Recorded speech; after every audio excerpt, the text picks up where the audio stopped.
Hai Swipers, pernah nggak sih kamu merasa bingung gimana membedakan antara reaksi alergi dengan infeksi jamur?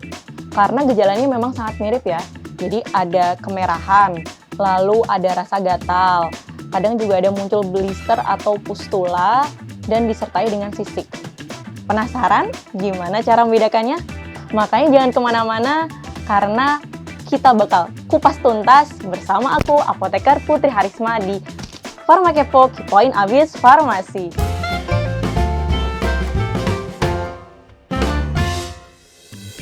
Nah, ada info apa aja yang perlu Swipers tahu nih di episode kali ini?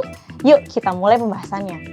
Tapi sebelum kita mulai, Swipers jangan lupa like, komen, dan share video ini, lalu tekan tombol lonceng biar kamu nggak ketinggalan konten-konten selanjutnya. Kita mulai ya, kita masuk ke pembahasan alergi versus jamur.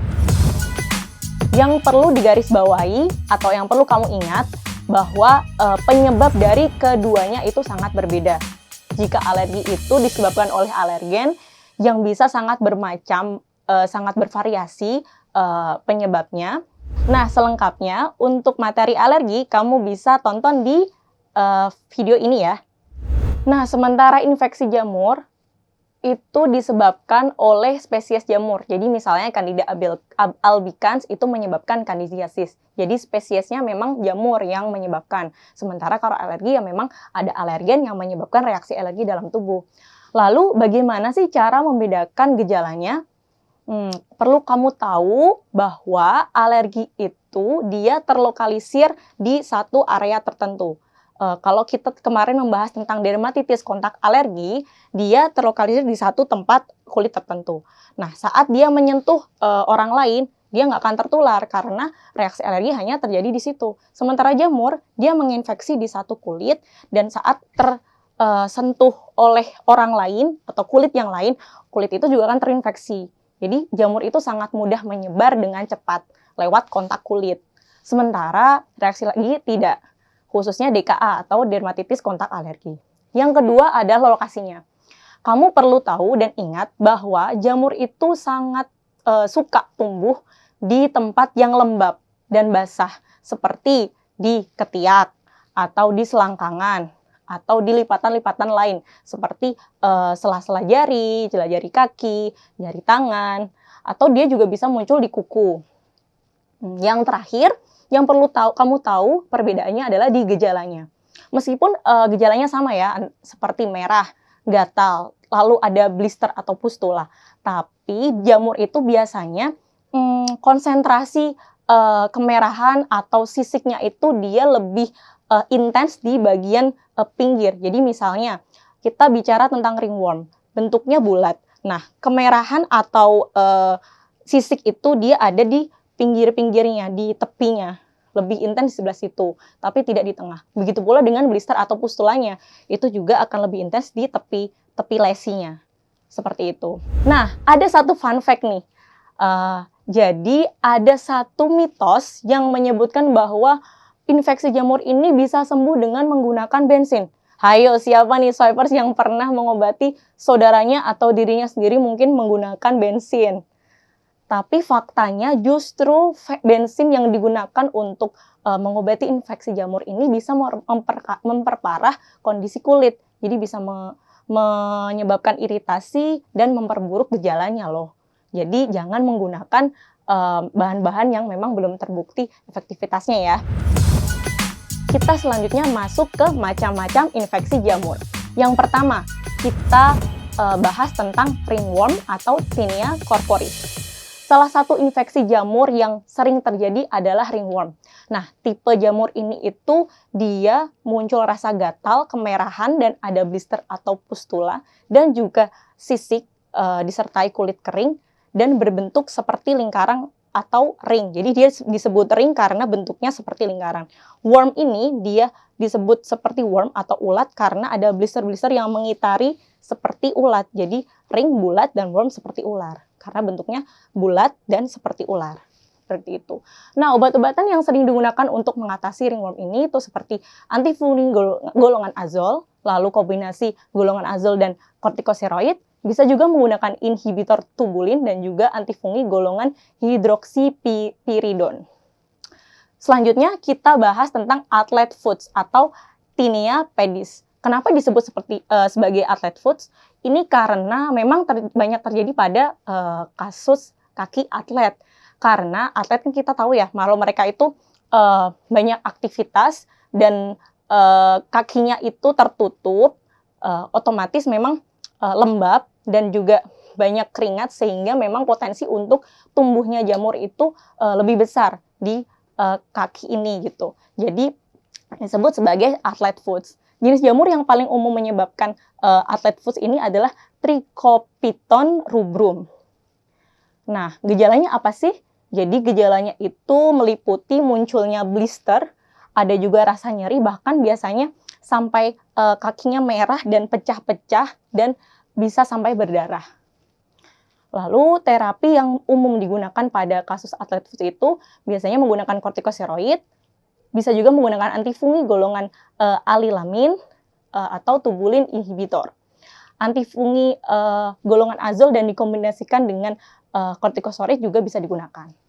Selanjutnya kita membahas tentang kandidiasis. Jadi kandidiasis ini adalah infeksi jamur yang disebabkan oleh Candida albicans. Nah, biasanya itu dia menginfeksi alat kelamin wanita yang menyebabkan keputihan. Jadi ada rasa nyeri, kemerahan di alat vagina, lalu ada keluarnya sekret yang berwarna putih atau kuning. Kalau di bayi juga bisa menyebabkan baby rash atau diaper rash, ruang popok.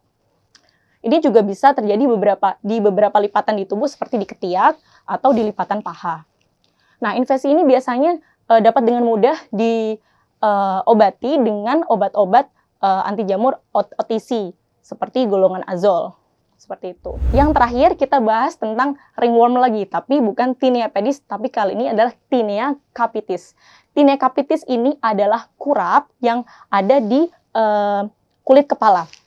Jadi untuk ringworm ini memang sama, bentuknya itu seperti lingkaran dan tapi munculnya hanya ada di kulit kepala. Biasanya gejalanya itu seperti rasa gatal, lalu bersisik dan ada berkas bulat seperti botak. Lalu area yang terinfeksi itu lebih lembab dan lebih lembut dan juga biasanya disertai dengan rasa nyeri. Nah, selanjutnya kita masuk ke pendekatan terapi topikal. Nah, sebenarnya swipers, obat-obat yang tersedia di pasaran, obat-obat anti jamur OTC atau yang bisa didapatkan tanpa resep ini sudah bisa cukup untuk mengatasi masalah-masalah infeksi jamur ringan. Nah, tapi memang untuk kasus yang lebih parah memang dibutuhkan dukungan obat oral atau yang memang bekerja dari dalam.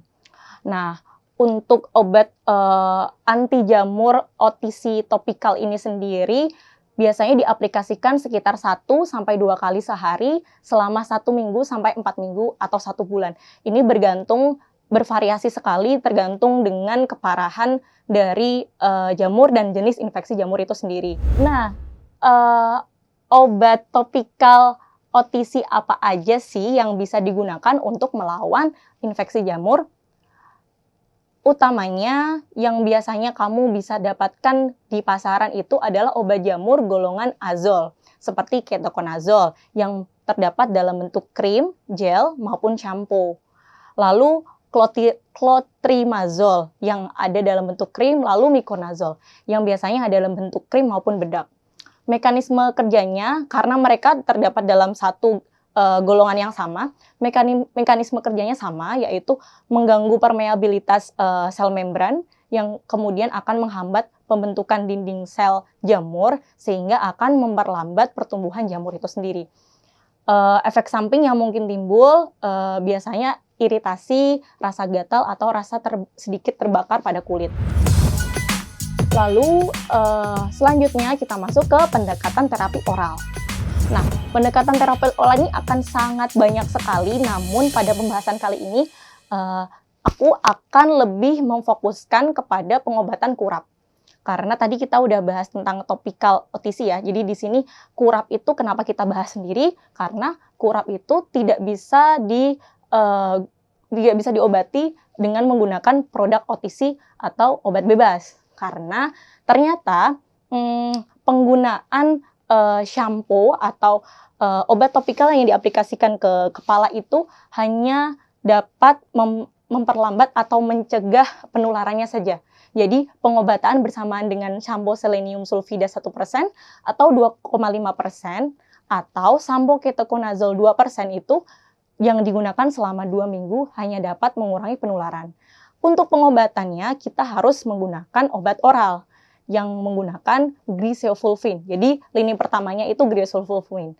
Kalau misalnya pasien itu tidak menunjukkan respon positif terhadap griseofulvin atau ada alergi, maka digunakan lini kedua, yaitu terbinafin. Pengobatan ini biasanya dilakukan selama 6 minggu. Jadi atau sampai ada pertumbuhan rambut dan perbaikan sel-sel dari rambut itu sendiri. Nah, kita bahas satu-satu ya. Kita akan bahas 2 obat, griseofulvin dan terbinafin. Yang pertama adalah griseofulvin. Mekanisme kerjanya adalah dengan berikatan dengan tubulin dan mengganggu fungsi mikrotubul jamur sehingga menghambat mitosis jamur itu sendiri. Jadi biar jamurnya tidak berkembang lebih cepat dan lebih banyak. Nah, ternyata griseofulvin ini dipengaruhi oleh makanan. Jadi keberadaan makanan itu akan meningkatkan konsentrasi maksimum hingga sekitar 4 kali lipat dan akan meningkatkan juga AUC atau area under curve sekitar 10 kali lipat. Jadi diingat-ingat ada penjedaan dengan makanan, jadi sebaiknya diminum sebelum makan atau 2 jam sebelum makan. Karena ternyata adanya makanan mempengaruhi Cmax dan AUC-nya. Kemudian efek sampingnya itu adanya fotosensitivitas atau kulit menjadi lebih sensitif terhadap sinar matahari, lalu ruam, urtikaria, diare, mual, muntah, dan sakit kepala. Yang kedua adalah terbinafin, yang merupakan turunan alilamin sintetis. Nah, cara kerjanya adalah dengan menghambat biosintesis ergosterol yang merupakan komponen integral dari membran sel fungi. Nah, apakah dia dipengaruhi dengan adanya makanan? Ternyata iya juga. Jadi, keberadaan makanan itu meningkatkan AUC terbinafin kurang dari 20%, jadi tetap dipengaruhi. Jadi sebaiknya diberi jeda penggunaannya sebelum atau sesudah 2 jam setelah makan. Efek sampingnya meliputi ruam, diare, mual, dan adanya gangguan indera pengecapan, dan juga ada peningkatan enzim di hati. Nah, tadi kita sudah membahas tentang perbedaan alergi dan jamur, lalu macam-macam infeksi jamur, lalu ada beberapa rekomendasi terapi oral maupun terapi topikal. Pada dasarnya, jika infeksi jamur itu tergolong ringan, maka obat topikal OTC saja udah cukup untuk mengatasinya. Namun, jika kasusnya lebih berat dan atau obat OTC itu tidak berespon positif pada tubuh pasien, maka dibutuhkan obat oral. Dan pada kasus kurap memang harus menggunakan obat oral untuk mengeliminasi infeksi jamur itu, dan obat topikal atau shampoo itu untuk mencegah penularan kepada orang lain. Seperti itu. Udah nih swipers, dari tadi kita udah obrolin tentang infeksi jamur. Sekarang aku mau kasih tahu promo obat dermatologi buat kamu nih.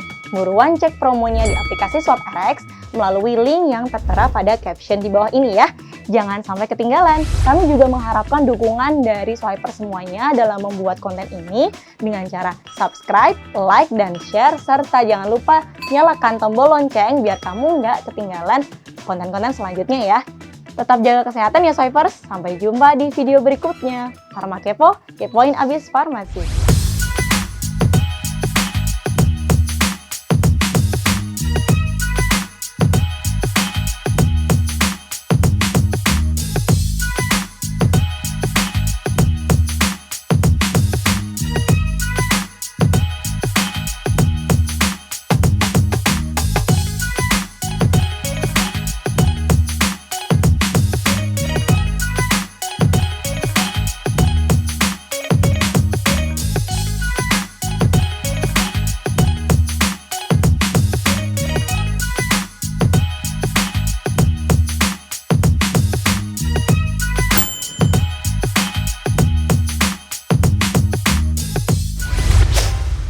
Swipe or X?